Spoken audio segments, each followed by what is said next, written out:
आज की इस वीडियो में हम देखेंगे क्लास 12th की हिस्ट्री। चैप्टर है हमारा तीसरा और इसका है ये पार्ट 4। आज के इस वीडियो में चैप्टर कंप्लीट हो जाएगा। ये जितने भी टॉपिक आप देख रहे हो ये टॉपिक प्लस में कुछ और टॉपिक आपको इस वाले पार्ट में कराएंगे और ये चैप्टर खत्म हो जाएगा। काफ़ी इंटरेस्टिंग पार्ट है आपका पार्ट 4। और चैप्टर का देखिए नाम जो है वो बदल दिया है। अब के समय में चैप्टर का नाम हो गया social history using the Mahabharat. ठीक है, बाकी चैप्टर के अंदर का कंटेंट कुछ भी चेंज नहीं है, बस केवल चैप्टर का टाइटल बदल दिया। तो आपके पास कोई भी बुक हो एनसीईआरटी की आप उससे पढ़ सकते हैं। अगर आपने अभी तक हमारा टेलीग्राम ग्रुप नहीं ज्वाइन किया है तो आप class 12th ESP new group search करेंगे टेलीग्राम पर तो आपको हमारा ग्रुप मिलेगा और 1400 से ज़्यादा बच्चे इस टाइम पे जुड़े हुए हैं। आपको वहाँ पे सारे पीडीएफ इंपॉर्टेंट और सारे जो भी नोट्स हम प्रोवाइड कराएंगे टाइम टू टाइम आपको ग्रुप में मिल जाएंगे। इसके अलावा आपको वहाँ पे सारे इंपॉर्टेंट वीडियो के लिंक्स प्रोवाइड हो जाएंगे। ठीक है, आप ज्वाइन कर लें अगर आपने ज्वाइन नहीं किया तो। चलिए शुरू करते हैं अपने टॉपिक को। एक वैकल्पिक सामाजिक रूपरेखा, संपत्ति में भागीदारी। यार आपको लास्ट वीडियो अगर याद हो तो मैंने आपको वहां पे एक बात बताई थी, संपत्ति से रिलेटेड कुछ बताया था। मैंने आपको वहां पे क्या बताया था कि संपत्ति जो है उस पे स्त्री के यानी फीमेल के और जो पुरुष हैं यानी मेल के अलग अलग अधिकार होते थे। याद आ जाएगा आपको। ठीक है, इसके बाद मैंने आपको बताया था कि वर्ण की पर भी आधारित होती थी संपत्ति कुछ ना कुछ, जहां पे मैंने आपको चारों वर्णों के बारे में बताया था।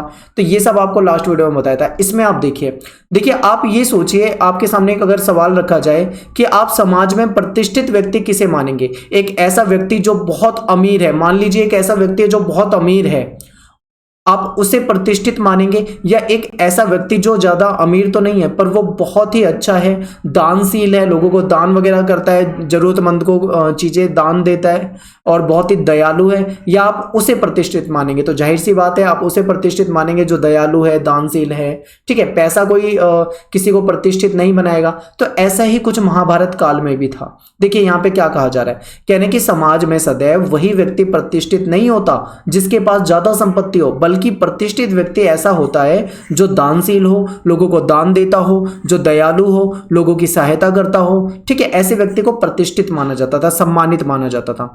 जो व्यक्ति स्वयं के लिए संपत्ति इकट्ठा करता है ऐसे व्यक्ति को घृणा का पात्र माना जाता था। अब देखिए घृणा का पात्र क्यों कहा जा रहा है, क्योंकि वो व्यक्ति जो स्वयं के लिए संपत्ति इकट्ठा कर रहा है उसका उद्देश्य केवल अपने लिए संपत्ति इकट्ठा करना है, तो इसका मतलब ये कहीं ना कहीं वो स्वार्थी व्यक्ति होगा, तो इसलिए उसको घृणा का पात्र माना जाता था। ये बात चल रही है महाभारत के समय की। ठीक है, आगे देखिए प्राचीन तमिलकम। जैसे ही प्राचीन तमिलकम आपको मैं बताऊंगा तो आपको याद आ जाएगा कि लास्ट जो हमने चैप्टर पढ़ा था उसमें मैंने आपको तमिलकम भी बताया था।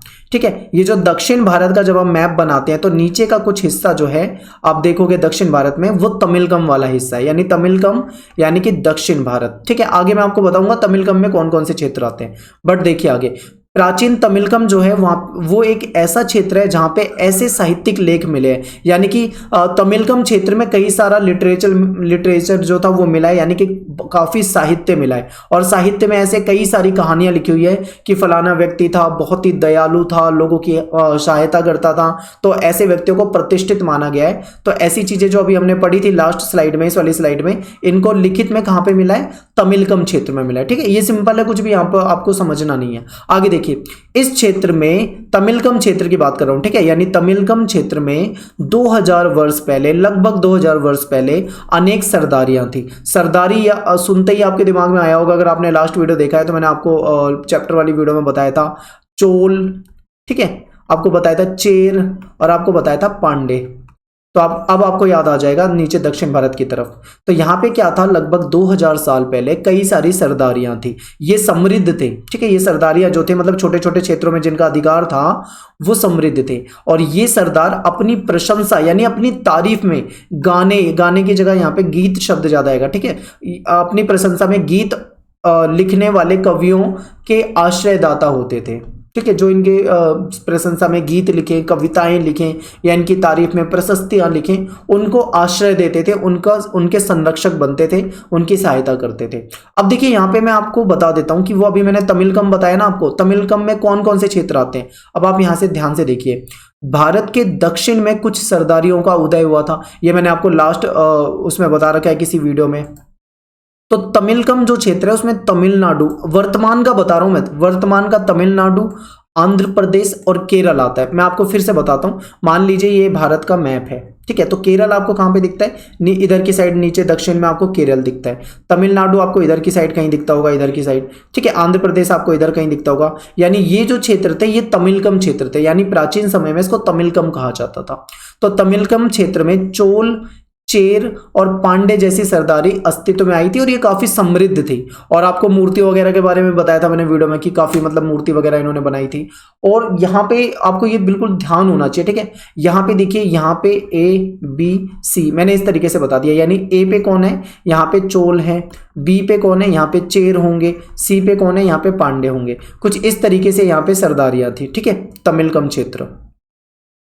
आगे देखिए, तमिल भाषा में प्राप्त, तमिल भाषा में जो साहित्य प्राप्त हुआ है और लिटरेचर जो मिला है जिसको संगम साहित्य भी कहते हैं, तो तमिल भाषा में प्राप्त संगम साहित्य में सामाजिक और आर्थिक संबंधों का चित्रण है, ठीक है। उसमें बताया गया कि उस काल में, उस समय में लोगों के बीच में कैसे सामाजिक और आर्थिक संबंध होते थे, उसके बारे में संगम साहित्य के अंदर बहुत सारी जानकारियां मिल जाती हैं, ठीक है। संगम साहित्य क्या है, जो दक्षिण भारत में तमिल भाषा में जो लिखे गए साहित्य था उसे संगम साहित्य कहा जाता है।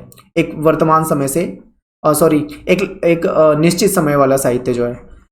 इसके बाद यहाँ पे देखिए, धनी और निर्धन के बीच विषमता जरूर थी। आज के समय में भी आप देखते हो क्या होता है, अमीर और गरीब के बीच में एक डिफरेंस होता है, उसका जो स्टेटस होता है, उसका जो समाज में स्तर होता है उसमें विषमता होती है, यानी उसके बीच में असमानता होती है। तो यहां पे भी कहा जा रहा है कि धनी और निर्धन के बीच में विषमता जरूर थी, लेकिन समृद्ध लोगों से यह उम्मीद की जाती थी, अपेक्षा की जाती थी कि जो अमीर लोग हैं, जो समृद्ध लोग हैं, जो पैसे वाले लोग हैं, वो मिल बांटकर अपने संसाधनों का उपयोग करेंगे। ये वो समय था जब ऐसा सोचा जाता था। वर्तमान समय में ऐसा नहीं सोचा जाता, ठीक है। अगर किसी के पास पैसा है तो वो आज के समय में ये नहीं सोचा जाता कि वो अपने पैसे को किसी दूसरे के साथ मिल बांटकर इस्तेमाल में लाए या फिर कोई संसाधन लाए, लेकिन उस समय में यह उम्मीद की जाती थी।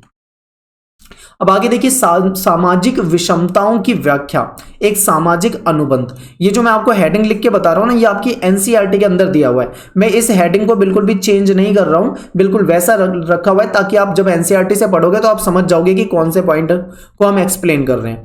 अब यहां पे आपको बहुत ध्यान से समझना है, बहुत ही एक अच्छी स्टोरी मैं आपको बताऊंगा, आपको बिल्कुल अच्छे से याद हो जाएगी, पर आपको समझना है। देखिए, बौद्ध धर्म को मानने वाले लोगों ने समाज में फैली विषमता, यानी कुछ जो डिफरेंस थे, जो असमानताएं थी, उसके लिए अलग अवधारणा दी।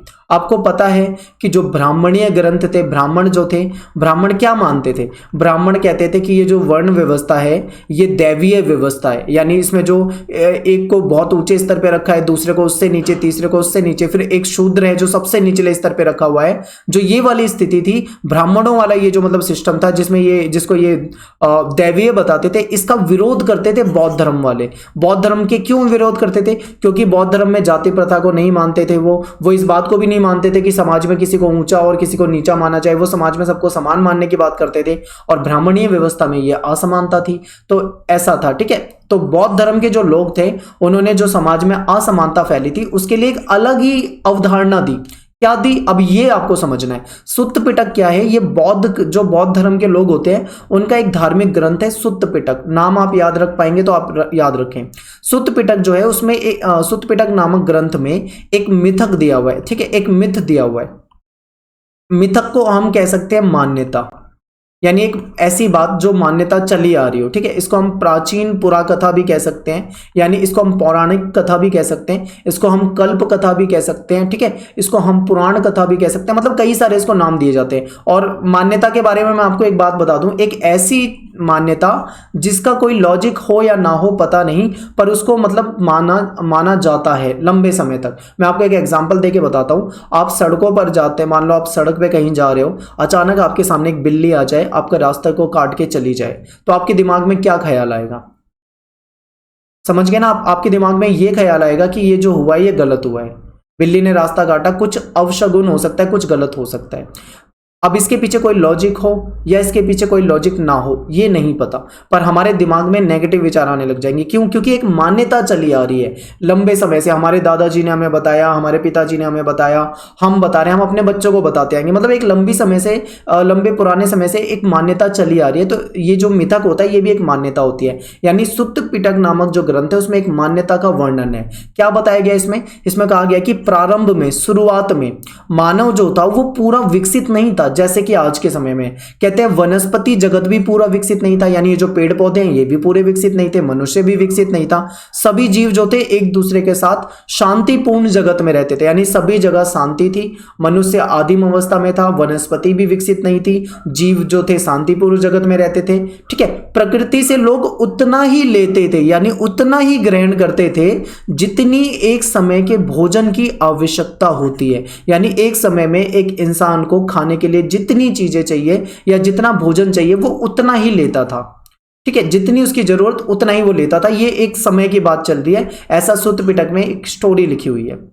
लेकिन धीरे धीरे क्या हुआ, ये व्यवस्था जो थी वो बेकार होने लगी, खत्म होने लगी।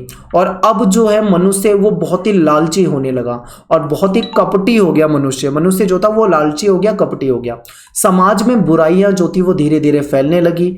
ऐसे में लोगों ने विचार किया, जब समाज में बुराइयां फैल गई, लोग लालची हो रहे हैं, कपटी हो रहे हैं, लड़ाई झगड़ा हो रहा है, मारपीट हो रही है, समाज बुरा होता जा रहा है, तो ऐसे में लोगों ने सोचा कि क्या हम कोई ऐसा मनुष्य चुन सकते हैं? क्या कोई एक ऐसा व्यक्ति मिल सकता है हमें जो सही बात पे, उचित बात पे गुस्सा करे, जो व्यक्ति ऐसे व्यक्ति को सजा दे जो दूसरों को प्रताड़ित करता हो? क्या ऐसा कोई व्यक्ति हो सकता है? ऐसा मतलब लोगों ने विचार किया।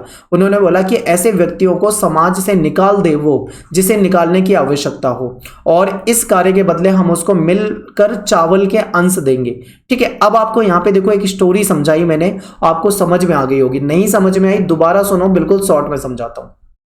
सुत्त पिटक में, बौद्ध ग्रंथ जो है सुत्त पिटक, उसमें क्या लिखा हुआ है कि प्रारंभ में मनुष्य जो था वो ज्यादा विकसित नहीं था, पेड़ पौधे जो थे वो भी ज्यादा विकसित नहीं थे, समाज जो था बहुत अच्छा था। ठीक है, शांतिपूर्ण समाज में जीव और इंसान रहते थे, सब कुछ बहुत अच्छा था। लेकिन धीरे धीरे क्या हुआ, ये व्यवस्था जो थी वो बिगड़ती गई, लोगों में लालच आ गया, लोग कपटी हो गए, एक दूसरे के साथ मारपीट करने लगे और अपराध होने लगा, समाज में बुराइयां फैलने लगी। तो ऐसे में जब समाज में ये सब हुआ तो लोग बहुत परेशान हो गए।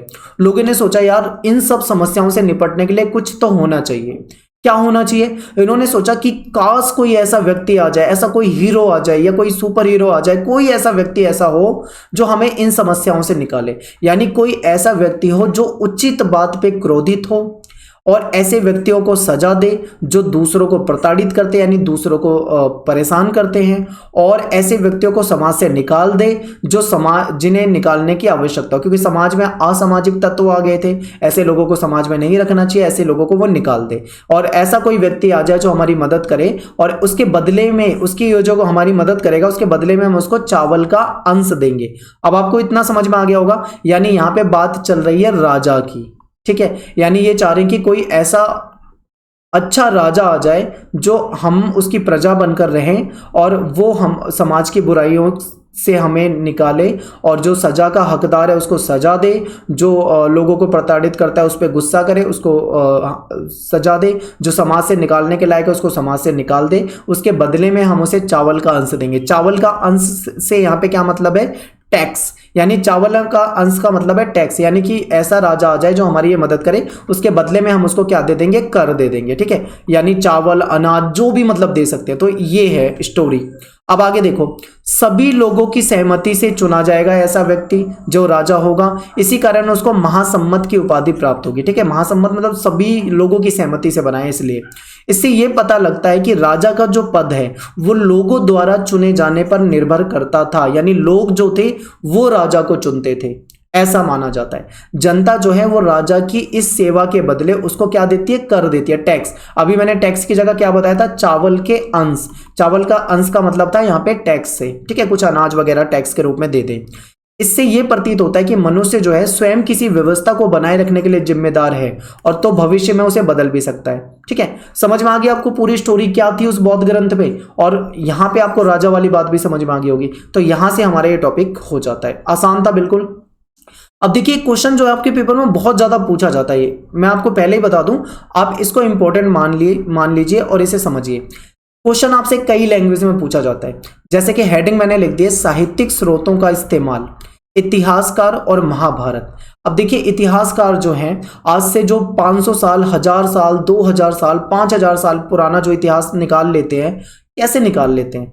तो जहां पे वो पुरातत्व जो वस्तुएं मिलती हैं उसके जरिए वो जानकारी इकट्ठा करते हैं, या मान लो अगर उनको कोई पुराना लिखित साहित्य मिल जाता है तो उस लिखित साहित्य से भी उनको जानकारी मिल जाती है। तो महाभारत भी क्या था, एक लिखित साहित्य था जिससे इतिहासकारों को जानकारी मिल गई। लेकिन अब मेरी इस बात को ध्यान से समझिए, लेकिन कोई भी लिखित साहित्य, जो भी लिटरेचर मिला है, क्या उस पे इतिहासकार आंख बंद करके भरोसा कर लेते हैं? यानी जो मतलब मान लो कोई भी ग्रंथ मिल गया इतिहासकारों को लिखा हुआ, उन्होंने पढ़ा, उन्हें ये तो पता लग गया, उससे जानकारी मिल गई उस समय समाज में क्या रहा होगा, समाज कैसा था, पर क्या इतिहासकार उसको बिना क्रॉस चेक किए हुए, बिना मतलब उसको परखे हुए उस पर विश्वास कर सकते हैं? तो यहां पर हमारा जवाब होगा नहीं। ठीक है, तो यहीं से हमारा क्वेश्चन बन जाता है। क्वेश्चन क्या बन जाता है?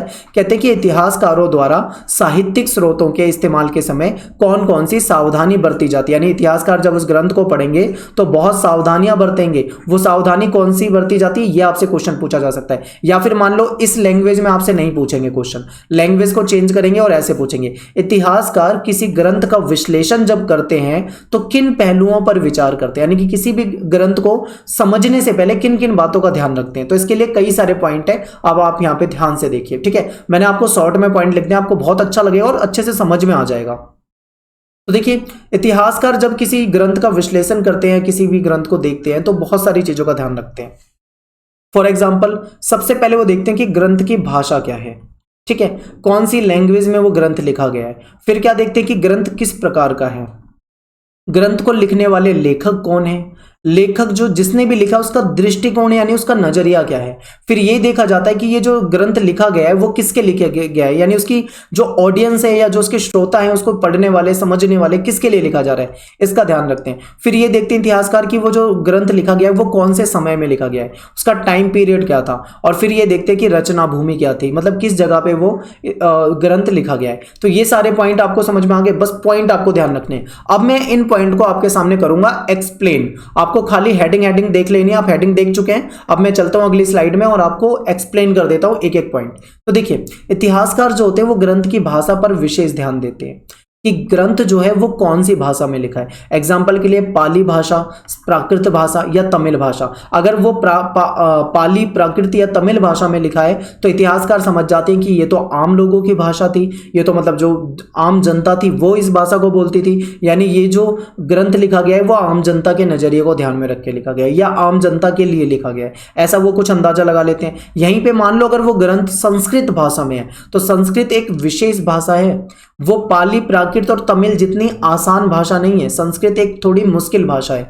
तो ये जो थी ये खास लोगों के लिए इस्तेमाल होती थी, या तो पुरोहित वर्ग के लिए या किसी खास वर्ग की भाषा थी, मान लो कोई उच्च वर्ग हो या फिर कोई राजा वगैरह हो उसके दरबारी भाषा हो सकती है। तो इस प्रकार से भाषा से पता लगा लेते हैं कि वो ग्रंथ जो है वो किस प्रकार का है। ठीक है, आगे फिर क्या देखते हैं, इतिहासकार ग्रंथ के प्रकार पे भी ध्यान देते हैं। देखो ग्रंथ जो होता है वो कई प्रकार का हो सकता है, जैसे मान लो एग्जाम्पल के लिए कथा ग्रंथ या फिर मंत्र ग्रंथ। कथा ग्रंथ का मतलब क्या होता है, एक ऐसा ग्रंथ जिसे लोग पढ़ और सुन सकते हैं। कथा का मतलब आप एक स्टोरी समझिए, यानी आप इसको कहानी समझिए। कथा ग्रंथ मतलब जिसमें कहानी है, और कहानी को क्या करते हैं, कहानियों को लोग पढ़ते हैं और कहानियों को लोग सुनते हैं, एक दूसरे से सुना सकते हैं। मान लो आपने कोई कहानी पढ़ी, आप खुद भी सुन सकते हो, पढ़ सकते हो, सॉरी दूसरों को भी सुना सकते हो, दोस्तों को भी सुना सकते हो, यानी ये जो कथा ग्रंथ होते हैं उसको पढ़ा और सुना जा सकता है। लेकिन देखो मंत्र वाला ग्रंथ जो होता है वो अलग होता है। अनुष्ठान के दौरान, यानी जब पूजा पाठ होती है या कोई यज्ञ वगैरह करवाया जाता है तो अनुष्ठान के दौरान जो अनुष्ठान करता होता है, यानी जो हमारे घर में आप पूजा करवाते हो तो पंडित जी आते हैं ना, वो मंत्र पढ़ते हैं, वो अनुष्ठान करता होते हैं। ठीक है, अनुष्ठान के दौरान यानी पूजा के दौरान पुजारी के द्वारा या फिर पंडित जी के द्वारा पढ़े जाते हैं और उसको उच्चारित किया जाता है, बोला जाता है, एक रिदम में बोला जाता है। ठीक है, उसको बोलने का एक अलग तरीका होता है। इसको हर कोई नहीं पढ़ सकता आराम से, हर कोई अच्छे से इसका मतलब नहीं समझ सकता, लेकिन स्टोरी जो होती है उसको कोई भी पढ़ सकता है आराम से, कोई भी सुन सकता है, कोई भी समझ सकता है। ठीक है, तो यहां पे आपको समझ में आ गया कि ग्रंथ जो इतिहासकार देखते हैं वो देखते हैं कि वो किस प्रकार का ग्रंथ है, कथा वाला है या मंत्र वाला है, इस चीज का ध्यान रखते हैं। आगे देखो, इतिहासकार जो है वो लेखकों का विशेष ध्यान रखते हैं कि किस लेखक ने लिखा है, यानी किसी ग्रंथ को किस लेखक ने लिखा है, उस लेखक का दृष्टिकोण क्या है। मैं आपको एग्जांपल देता हूं, जैसे मान लो मुगल दरबार है, मुगल दरबार में कुछ लेखक थे जो दरबारी लेखक कहलाते थे, तो वो जो चीजें लिखते थे वो मुगल काल का इतिहास बताता है, पर इतिहासकार उसको सत्य पूरा 100% सत्य मानकर नहीं चलते।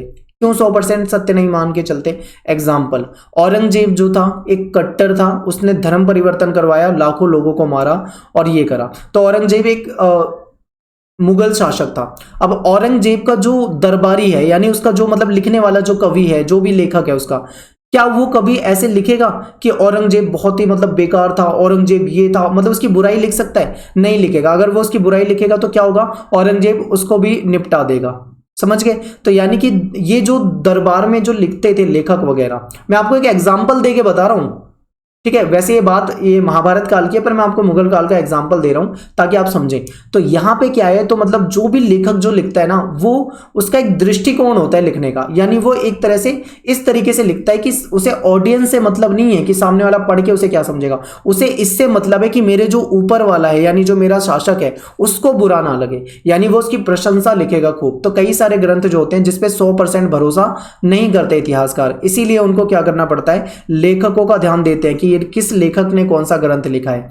अगर किसी लेखक ने लिखा है तो उसका नजरिया क्या है, ये देखते हैं। और इतिहासकार जो होते हैं वो ग्रंथ के श्रोताओं पर भी नजर रखते हैं, उन पे भी ध्यान देते हैं कि जौन सा ग्रंथ लिखा गया है उसको किसी ना कोई तो उसका श्रोता होगा, यानी कोई ना कोई उसको समझने पड़ने वाला होगा, तो उनका नजरिया भी ध्यान में रखते हैं। ठीक है, क्योंकि कोई भी ग्रंथ श्रोता की अभिरुचि को ध्यान में रखकर लिखा जाता है, यानी जो ऑडियंस है उसकी इंटरेस्ट को ध्यान में रखकर लिखा जाता है कि उसका इंटरेस्ट कैसा है।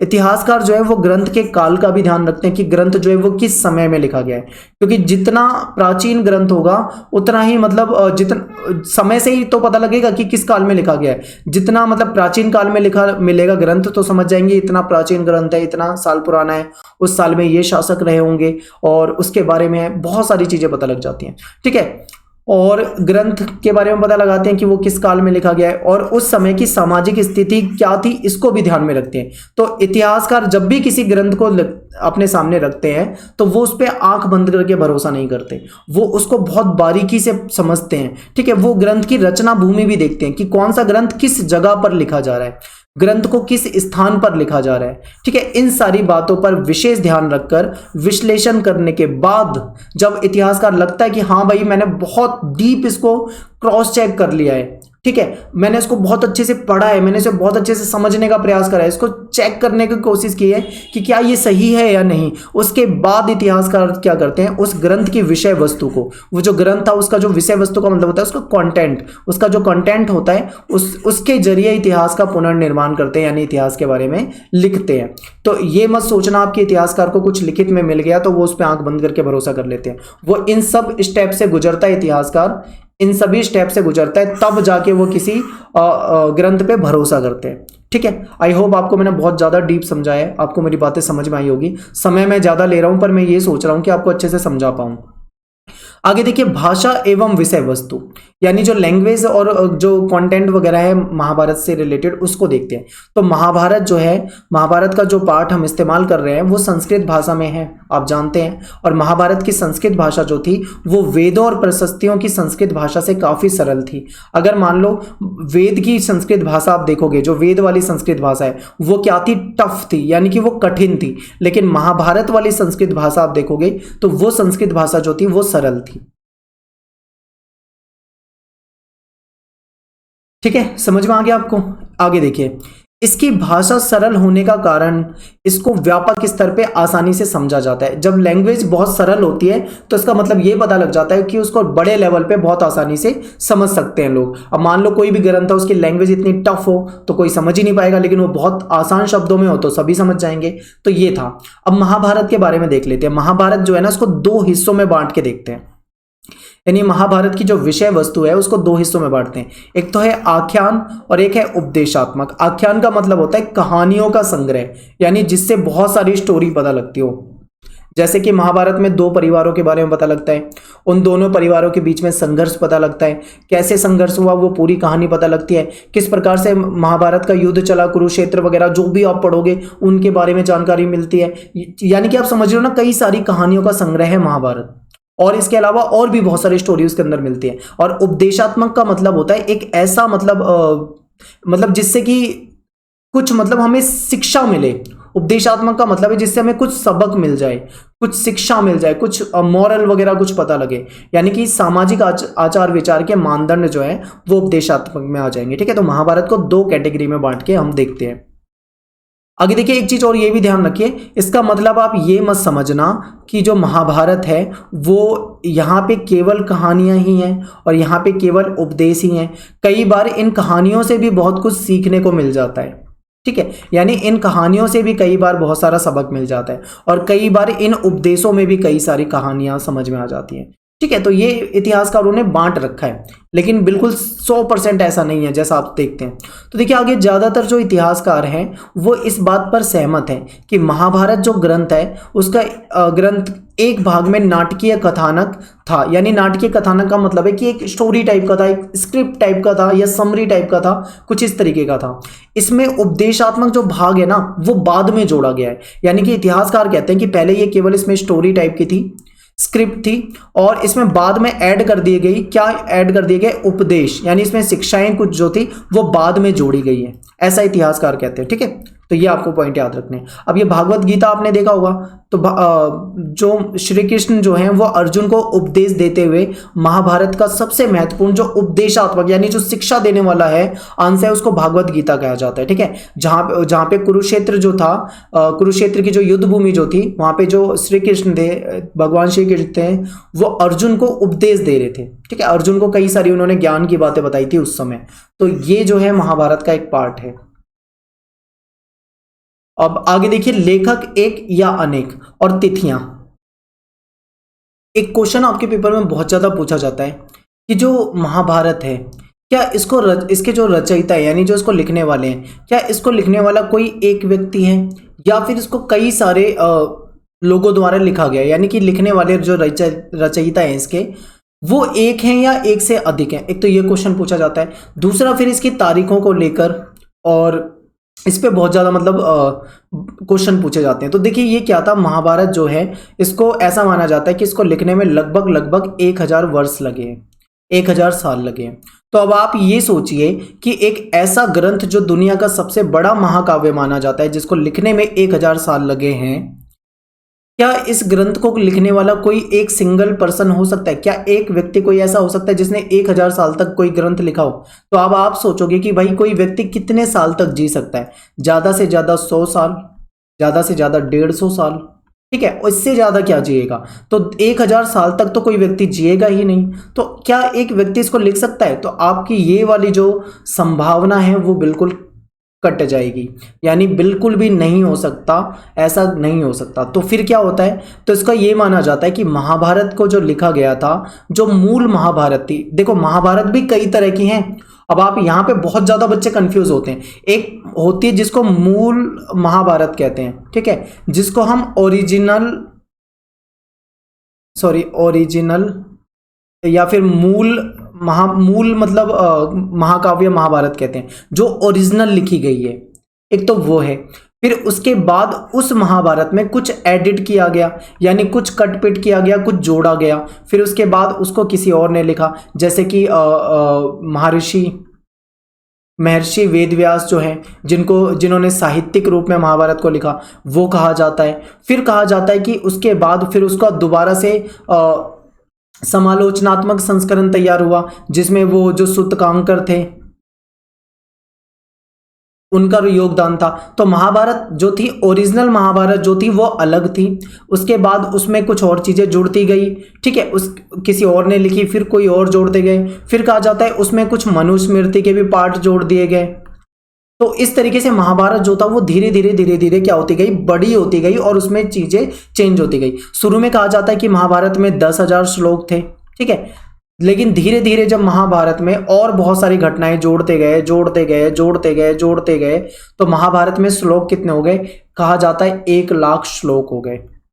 तो अब आप सोचिए कि क्या कोई महाभारत को लिखने वाला कोई एक व्यक्ति हो सकता है? तो आपका जवाब होगा नहीं। ठीक है, अब आते हैं हम अपने क्वेश्चन के आंसर पे। तो महाभारत जो थी, जो मूल महाभारत थी, जो ओरिजिनल महाभारत थी, जो सबसे पहले लिखी गई थी, उस मूल कथा के जो रचयिता थे वो भाट सारथी थे। भाट सारथी कौन थे? इनको सूत भी कहा जाता था। ये क्या करते थे? जो योद्धा होते हैं ना, क्षत्रिय योद्धा होते हैं, उनके साथ जाते थे युद्ध भूमि में, वहां पर सब कुछ देखते थे, सारी चीजों को समझते थे, और उसके बारे में योद्धाओं की जो विजय गाथा थी, उपलब्धियां जो थी, उसके बारे में कविताएं लिखते थे।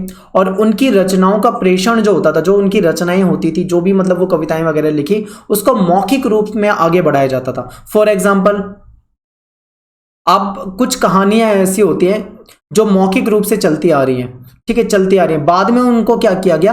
लिखित रूप दिया गया। तो ये जो ओरिजिनल मूल कथा जो लिखी जा रही थी भाट सारथी के द्वारा, जिनको सूत कहा जाता था, ये क्षत्रिय योद्धा के साथ जाते थे, वहां पे सब कुछ युद्ध भूमि में देखते थे, उसके बारे में, उनकी विजय गाथा और उपलब्धियों के बारे में लिखते थे। लेकिन उनकी यही चीजें मौखिक रूप में आगे चलती गई, एक से दूसरे। मौखिक का मतलब है बोलकर, यानी किसी ने पढ़ा, उसको समझा, उसने किसी दूसरे को स्टोरी बता दी, दूसरे ने किसी तीसरे को बता दी, तीसरे ने किसी चौथे को बता दी। इस तरीके से वो मौखिक रूप से चलती गई चलती गई चलती गई। लेकिन जैसे ही 5वीं शताब्दी ईसा पूर्व, यानी कि जो 5th शताब्दी ईसा पूर्व यानी बीसी की बात आती है, तो यहां पे जो ब्राह्मण थे, उन्होंने इस कथा वाली जो परंपरा थी, ये परंपरा, इस पे अपना अधिकार कर लिया। ठीक है, अब इन्होंने क्या करा? जो मौखिक वाली व्यवस्था चली आ रही थी, इसको खत्म किया, और अब इन्होंने उन सारी चीजों को लिख दिया, यानी उनको लिखना शुरू करा। ठीक है, अब ये मौखिक से क्या होने लगी? धीरे धीरे लिखित होने लगी। और लगभग 200 बीसी से 200 एडी तक के बीच में महाभारत का रचना काल का एक और चरण देखा जाता है। तो यहीं पे मैंने आपको बताया था स्टार्टिंग में ही कि महाभारत जो थी 1000 साल तक लिखी गई थी, ऐसा माना जाता है। ठीक है, 1000 साल में कई सारे चरण थे, कई सारे स्टेप में, पहला चरण, दूसरा, तीसरा, चौथा, इस तरीके से कई सारे चरण में लिखी गई। तो दो ऐसा माना जाता है महाभारत के बारे में कि ये 500 बीसी से 500 एडी तक इसको लिखा गया था। ठीक है, डेट जो है अलग अलग भी हो सकती है, कई सारे इतिहासकार इसको अलग अलग तारीख बताते हैं, पर मैं आपको मोटा मोटा बता रहा हूँ, 500 बीसी से 500 एडी माना जाता है। तो 200 बीसी से 200 एडी के बीच में क्या हुआ? महाभारत जो थी उसका एक नया रचना काल माना जाता है। इस समय में क्या हुआ था? भगवान विष्णु की पूजा बहुत ज्यादा होने लगी थी, बहुत ज्यादा, मतलब लोग भगवान विष्णु को मानने लगे थे। तो ऐसे में क्या था? जो भगवान श्री कृष्ण थे, उनको विष्णु का ही रूप बताया जा रहा था। श्री कृष्ण के बारे में आपने पढ़ा है, तो वो विष्णु का रूप बताए जाते थे। तो बाद में 200 से 400 एडी में मनुस्मृति से मिलते जुलते उपदेशात्मक जो टॉपिक होते हैं, प्रकरण का मतलब होता है टॉपिक, जो उपदेशात्मक जो टॉपिक थे वो भी महाभारत में जोड़े गए। ठीक है, तो ये सारी चीजें क्या है? महाभारत में जोड़ी गई। तो अब आप देखो महाभारत कितनी बड़ी हो गई। पहले क्या था? भाट सारथी ने लिखा होगा, उसको ओरिजिनल रही होगी। ठीक है, उसमें कुछ बातें लिखी होगी। बाद में ब्राह्मण आए, उन्होंने उसमें कुछ लिखा होगा, तो उसमें जो और भी ऐड हो गया, यानी उसका साइज जो है और बड़ा हो गया होगा। फिर उसके बाद क्या होगा? जो महर्षि, जो वेद व्यास वगैरह जो साहित्यिक है, साहित्यिक रूप में जिनको इसका रचयिता माना जाता है, उन्होंने लिखा, उन्होंने कुछ चीज़ें और जोड़ी होंगी उसमें। और बाद में फिर जो वो वीएस सूतकांकर थे, जिन्होंने 13,000 पेज में उसका समालोचनात्मक संस्करण तैयार किया था। तो इस तरीके से महाभारत जो है कई चरणों तक लिखी जाती रही, लिखी जाती रही, लिखी जाती रही। तो उसको कई लोगों ने मिलकर लिखा है। ठीक है, ये है, और उसमें कई सारी चीज़ें जुड़ती गई। यानी पहले महाभारत इतनी बड़ी नहीं थी, लेकिन धीरे धीरे जब वो चीज़ें जुड़ती गई तो उसका साइज बड़ा होता गया। तो प्रारंभ में महाभारत में 10,000 श्लोक से भी कम थे, लेकिन धीरे धीरे इसमें श्लोक की संख्या बढ़ती गई और 1,00,000 श्लोक हो गए इसमें। साहित्यिक परंपरा में महाभारत के रचयिता ऋषि व्यास को माना जाता है। अब यहाँ देखिए, बहुत मतलब तगड़ा क्वेश्चन बता रहा हूँ, क्योंकि अब 1 मार्क्स के क्वेश्चन आपके पेपर में आएंगे, एमसीक्यू क्वेश्चन आपके पेपर में आएंगे। आपसे क्वेश्चन पूछेंगे कि साहित्यिक परंपरा में महाभारत के रचयिता कौन माने जाते हैं। ऑप्शन में देंगे ऋषि व्यास, ठीक है, ऑप्शन में देंगे भाट सारथी, ऑप्शन में देंगे मान लो सूत, या ऑप्शन में देंगे आपसे सूतकांकर जो थे वो। ऐसे आपको नाम ऑप्शन में दे देंगे, तो अब आपके सामने कंफ्यूजन होगी। तो जब साहित्यिक परंपरा में आए तो हमेशा आपको याद रखना है ऋषि व्यास जी जो थे उन्होंने लिखा था। लेकिन अगर यहीं पे क्वेश्चन मैं पूछूं ऐसे कि महाभारत की मूल कथा को किसने लिखा, यानी ओरिजिनल किसने लिखा, तो वहां पे आएगा भाट सारथी। जिनको क्या कहा जाता था, इनको सूत भी कहा जाता था। अगर यहीं पे मैं क्वेश्चन पूछूं कि महाभारत का समालोचनात्मक संस्करण किसने तैयार किया था, तो वहां पे ना तो ऋषि व्यास आएगा, ना ही भाटसारथी आएगा, वहां पे आएगा सूतकांकर। समझ गए? तो ये आपको समझना है। ओरिजिनल बाद में धीरे धीरे चलता गया और उसको अलग अलग लोगों द्वारा उसको तैयार किया गया। ठीक है, ये मैंने आपको महाभारत वाला टॉपिक आपका बाद में था, पर मैंने आपको साथ में ही समझा दिया। आखिरी टॉपिक देखो, सादृश्यता की खोज। इसमें आपके क्या क्या समझाया गया? तो देखिए, महाभारत में भी अन्य ग्रंथों की तरह युद्ध के बारे में, वनों के बारे में, महल के बारे में, बस्ती के बारे में जीवंत चित्रण मौजूद है। 1951-52 में क्या हुआ, एक व्यक्ति हैं जिनका नाम है बीबी लाल। ठीक है, ये एक पुरातत्ववेदा है। इन्होंने क्या करा, मेरठ कहाँ पे है, वर्तमान समय में उत्तर प्रदेश में आता है। तो इन्होंने मेरठ में एक हस्तिनापुर नाम का गांव है, वहां पे खुदाई का काम किया, उत्खनन करवाया। ऐसा हो सकता है कि ये वही स्थान हो, कुरुओं वाली राजधानी हस्तिनापुर का जिक्र आपने महाभारत अगर आपने पढ़ी हो, महाभारत के अगर आपने सीरियल वगैरह देखा हो, तो वहां पे हस्तिनापुर का नाम आपने सुना होगा। तो हो सकता है ये वही वाला हस्तिनापुर हो महाभारत के समय का। ठीक है, हो सकता है। तो जिसका वर्णन हमें किस में मिलता है, महाभारत में मिलता है। तो इन्होंने वहां पे गए, वहां पे देखा, वहां के हिसाब से वहां पे समझा, तो इन्होंने वहां पे खुदाई करवाई। ठीक है, तो उस क्षेत्र में आबादी के 5 स्तर के सबूत मिले। स्तर का मतलब क्या होता है, जैसे मान लो आज से 5000 साल पहले कोई व्यक्ति रहते थे, तो वो एक सभ्यता थी। उसके बाद वो सभ्यता नष्ट होती है, फिर वहां पे दूसरे लोग आते हैं, उनके घर वर जो होते हैं वो तबाह हो जाते हैं, तो वो जो जमीन होती है वो ऊंची हो जाती है, यानी एक स्तर, और वो जो भी उनका सामान वगैरह घर वर रहता है वो उसमें दब जाता है। फिर क्या होता है, मान लो उसके बाद कोई दूसरी सभ्यता आती है, दूसरे लोग बच जाते हैं, तो उसके बाद वहां पे वो रहने लग जाते हैं। ठीक है, फिर कभी वो नष्ट हो जाती है, कोई तीसरी सभ्यता आती है या रहते हैं, तो वो, और इस तरीके से क्या बन जाता है, स्तर बनने लग जाते हैं। तो जब इतिहासकार खुदाई करते हैं, जैसे हड़प्पा की खुदाई करवाई थी, तो ऊपर से खुदाई करते हैं ना, जमीन के अंदर घुस के थोड़ी ना कोई खुदाई करेगा। तो इस मान लो ये जमीन का ऊपरी हिस्सा है, तो यहां से खुदाई करेंगे, तो शुरू के कुछ फीट तक पहला स्तर माना जाएगा, फर्स्ट, फिर सेकंड, फिर थर्ड, ठीक है, फिर फोर्थ, फिर फिफ्थ। जितना नीचे जमीन के अंदर खुदाई करते जाएंगे उतने स्तर उनको मिलते जाएंगे। ठीक है, जब वो स्तर मिलते जाते हैं, तो जितना नीचे जमीन के अंदर चले जाते हैं, उतनी नीचे जमीन से जो चीजें मिलती है वो उतनी ही प्राचीन मानी जाती है। समझ में आ गया होगा आपको ये। तो बीबी लाल जो थे, इन्होंने देखा भाई, उन्हें लगा आबादी के नीचे 5 स्तर के सबूत हैं, यानी 1 2 3 4 5। फिर बीबी लाल ने दूसरे स्तर पर मिलने वाले घरों के बारे में लिखा। इन्होंने दूसरे और तीसरे के बारे में लिखा है केवल।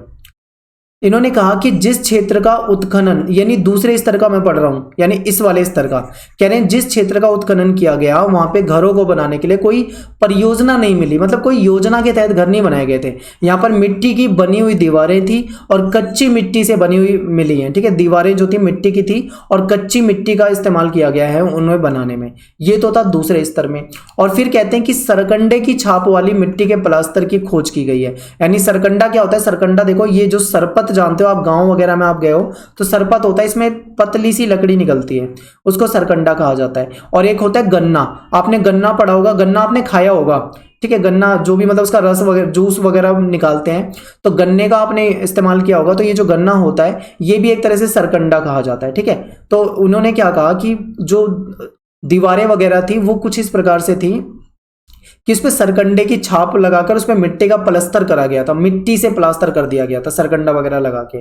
तो इससे ये पता लगता है कि कुछ घरों में दीवारें जो थी वो सरकंडे से बनाई गई थी और उससे उसके ऊपर मिट्टी का प्लास्टर चढ़ाया गया था। अगर मैं आपको एक एग्जांपल दूं, आप गांव में गए होंगे, गांव में आप देखते हो कि एक छप्पर बनाया जाता है। ठीक है, दीवारों के ऊपर छप्पर लगा दिया जाता है कुछ इस प्रकार से। तो उस छप्पर में भी कई जगह सरकंडे का इस्तेमाल किया जाता है। ठीक है, थोड़ा बहुत।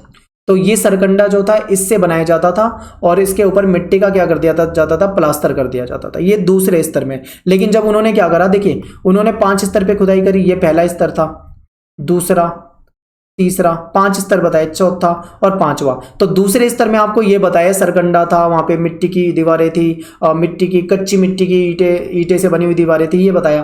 फिर वो गए तीसरे स्तर पे और गहराई में उन्होंने खुदाई करी, तो वहां पे पाया कि घर जो थे वो कच्ची और कुछ पक्की ईंटों के बने थे। यानी कुछ घर जो थे वो कच्ची और कुछ घर जो थे पक्की ईंटों के बने थे। घरों के गंदे पानी जो होते हैं उसको निकालने के लिए ईंटों के नाले बनाए गए थे और कुएं के भी सबूत मिले, यानी कि उस समय में लोग कुएं का भी इस्तेमाल इस्तेमाल करते थे, ठीक है, पानी वगैरह के लिए करते होंगे, कुएं का प्रयोग होता था। और जो मल निकास होता है यानी जो मतलब गंदा पानी या जो भी होता है सीवेज वगैरह, उस इसकी निकासी के लिए गर्त दोनों का प्रयोग होता था, यानी इसके लिए गड्ढे का प्रयोग होता था। गर्त का मतलब होता है गड्ढा, जमीन में गड्ढा खोद दिया और वहां पे सारा गंदा पानी जो था उसमें डाल दिया, या फिर कचड़े वाला मल वगैरह जो था उसमें डाल दिया। तो ये तीसरे स्तर पे था, ठीक है। महाभारत जो ग्रंथ है इसकी सबसे चुनौतीपूर्ण बात पता है क्या लगी है? वो इतिहासकार कहते हैं द्रौपदी का जो विवाह हुआ था 5 पांडवों के साथ, ये तो ऐसा अंदाजा लगाया गया है कि उस समय में बहुपति प्रथा रही होगी, तभी तो ये सारा संभव है। अगर प्रथा नहीं होती तो कैसे संभव हो पाता? तो ये है।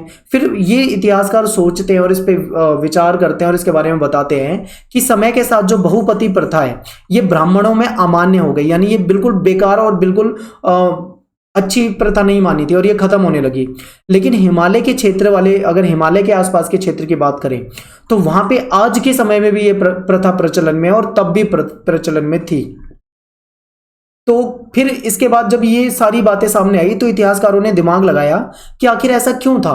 मतलब एक ही महिला के साथ 4-4, 5-5 व्यक्ति विवाह कर रहे हैं, तो इतने सारे व्यक्ति एक महिला से विवाह कर रहे हैं, तो इसके पीछे कारण क्या था? तो फिर उसमें कारण माना जाता है कि उस समय स्त्रियों की कमी थी, यानी महिलाएं मिलती ही नहीं थी शादी के लिए। अब किसी को एक मिल गई तो भाई 2-4 भाई वगैरह उसी से शादी कर लेते थे, क्योंकि महिलाएं जो थी शायद वो बहुत कम थी। इस कारण बहुपति प्रथा को अपनाया गया था, ऐसा माना जाता है, ठीक है। तो ये था। अब एक क्वेश्चन आपके दिमाग में ये भी आ जाता है कि क्वेश्चन इस तरीके से आता है, क्या महाभारत एक गतिशील ग्रंथ है? या फिर क्वेश्चन ऐसा आ जाता है कि महाभारत को एक गतिशील ग्रंथ क्यों कहा जाता है? देखिए, एक ग्रंथ ऐसा है, मान लो कोई ग्रंथ ऐसा है जिसको 50 वर्ष लगे लिखने में, 50 वर्ष लिखा गया, उसके बाद वो आज तक बिकता आ रहा है, मान लो आज तक बिक रहा है वो, लेकिन उसमें कोई एडिटिंग नहीं की गई, ठीक है, वो जैसा था वैसा का वैसा चल रहा है, उसमें कोई छेड़छाड़ नहीं की गई। 50 साल पहले जो उसमें कथाएं लिखी थी, आज भी अगर वही कथा लिखी जा रही है तो उसको गतिशील ग्रंथ नहीं माना जाता।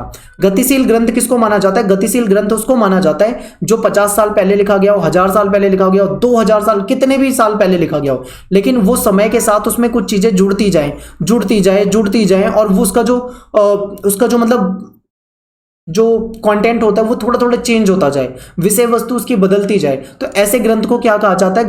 गतिशील ग्रंथ। तो क्वेश्चन है, क्या महाभारत एक गतिशील ग्रंथ है? यस, बिल्कुल है। तो कैसे आप कहोगे गतिशील ग्रंथ है? तो आप कहोगे महाभारत को एक गतिशील ग्रंथ कहा जाता है। इसलिए कहा जाता है क्योंकि इसकी रचना जो है वो 1000 वर्ष तक होती रही। 1000 साल तक अगर किसी ग्रंथ की रचना हो रही है तो वो ऑटोमेटिक गतिशील ग्रंथ कहलाएगा। समझ गए? आगे देखो, इसमें नए नए प्रकरण का मतलब होता है टॉपिक, इसमें नए नए टॉपिक जुड़ते चले गए। जब उसमें कुछ ना कुछ जुड़ता जा रहा है तो वो गतिशील कहलाएगा। समझ गए आप? आगे देखो, महाभारत का विकास केवल संस्कृत पाठ के साथ ही समाप्त नहीं हुआ, बल्कि शताब्दियों से इस महाकाव्य के कई भिन्न भाषाओं में लिखे गए हैं। आपने देखा था जब ये सूत्रकांकर वाला पढ़ा था, तो अगर हम भारत की बात करें, मान लीजिए ये ऊपर का भारत है और ये नीचे की तरफ है, तो ये दक्षिण भारत से लेकर उत्तर भारत तक कई जगह महाभारत के पांडुलिपियां मिली थी। आपने पढ़ा था, इस पहले पार्ट में पढ़ाया था। फिर मैंने क्या पढ़ाया था कि वो जो पांडुलिपि मिली थी अलग अलग जगह पे अलग अलग भाषा में थी। कहीं पे प्राकृत भाषा में मिल रही है, कहीं पे संस्कृत भाषा में मिल रही है, कहीं पे तमिल भाषा में मिल रही है, यानी अलग अलग भाषाओं में लिखा गया। तो ये क्या हो जाएगा? एक गतिशील ग्रंथ हो जाएगा, ठीक है। केवल संस्कृत भाषा में नहीं मिले, बल्कि ये कई अलग अलग भाषाओं में भी इसकी रचना होती रही और शताब्दियों से इस महाकाव्य के कई भाग जो हैं वो अलग अलग भाषाओं में लिखे गए। इसलिए हम इसको क्या बोलेंगे कि ये एक गतिशील ग्रंथ है। अनेक कहानियों को जिनका उद्भव एक विशेष क्षेत्र में हुआ है वो सब इस महाभारत में जोड़ दिए गए। इसमें मूर्ति कला और चित्रों के बारे में बताया गया, ठीक है। इसमें नाटक, नृत्य कला, इन सारी चीज़ों के बारे में बताया गया। और मैंने आपको क्या बताया था, इसमें मनुस्मृति से भी कई चीज़ें जोड़ी गई, यानी कि इसमें बहुत सारा एडिट, जोड़ चलता जा रहा है। इसलिए इसे हम क्या बोलेंगे कि ये एक गतिशील ग्रंथ है। आई होप आपको अच्छे से समझ में आया होगा। तो खत्म होता है आज का वीडियो, मिलेंगे नेक्स्ट वीडियो में। Thanks for watching. जय हिंद, जय भारत।